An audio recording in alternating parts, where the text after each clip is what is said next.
ያስተላለፉት መልእክት እጅጉን ጥልቅ ነው። ኸይር የተባለ ነገር የለም ያመላከቱት ቢሆን እንጂ፣ ሸር የተባለ ነገር የለም ያስጠነቀቁት ቢሆን እንጂ፣ ሁሉንም ረሱል ዓለይሂ ሰላቱ ወሰላም ዋዲህ ግልጽ በሆነ መልኩ ቁጭ አርገውልን ሄደዋል።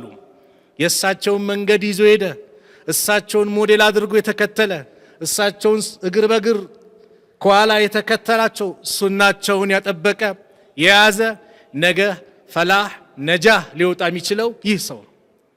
ከእሳቸው መንገድ ግን የሸሸ፣ እሳቸው ካስተማሩት አስተምሮ ያፈነገጠ ግን ነገ ኪሳራ አለበት።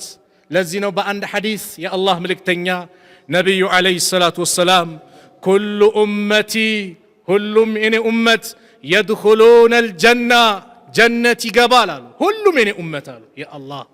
አላህ የጀነት ካላቸው ሰዎች አላህ ያድርገን። ጀነትን አላህ ይወፍቀን።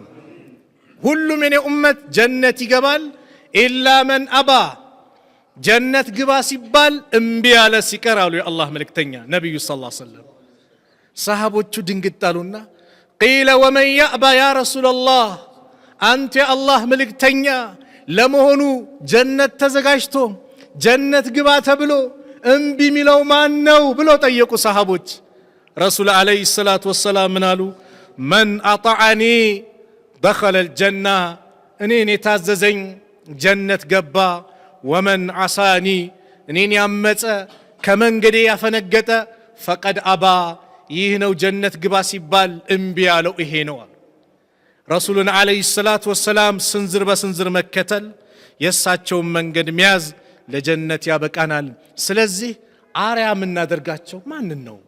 ዛሬ ሞዴል ብለን ያዝነው ማንን ነው? ሁላችንም ራሳችን